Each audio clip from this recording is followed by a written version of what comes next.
c'est la tienne.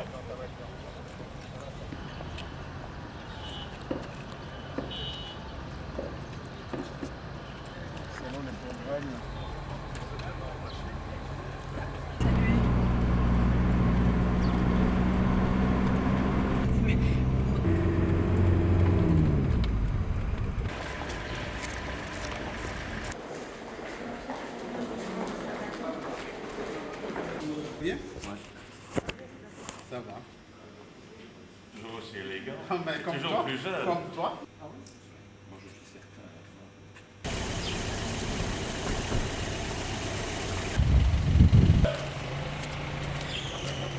Correctement le problème qui est une juxtaposition des groupes armés et de l'ancienne armée.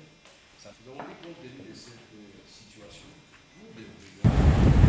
Mais il n'a pas le droit, à partir d'un avis personnel, de vouloir un changement de régime, de vouloir modifier la Constitution et de vouloir discuter de tout et de négocier de tout. Il n'est pas, que je sache, il n'est pas président, il n'est pas Premier ministre. Et donc, je pense qu'il peut légitimement porter un certain nombre de revendications qui peuvent être considérées comme légitimes, et il peut essayer de régler ça dans une négociation avec le gouvernement, mais ça doit rester focalisé sur les problèmes de l'Est.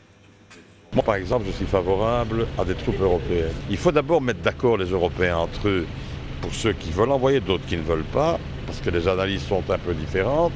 Mais il y a une chose que je peux vous dire, tous les Européens veulent que ça se règle à l'Est. Alors, il y en a qui pensent qu'il faut uniquement le faire par la voie diplomatique, d'autres qui pensent qu'il faut la voie militaire.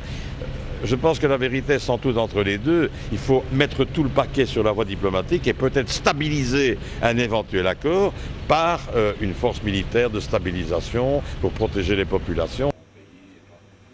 J'ai rencontré le président Obasanjo, ayant rencontré aussi le président Kagame, ayant rencontré M. Nkunda, à la demande d'ailleurs de M. Obasanjo, j'ai le sentiment qu'il y a aujourd'hui quand même pas mal de perspectives. J'ai le sentiment que le dialogue politique peut s'engager, j'ai le sentiment que des solutions définitives peuvent aussi être trouvées.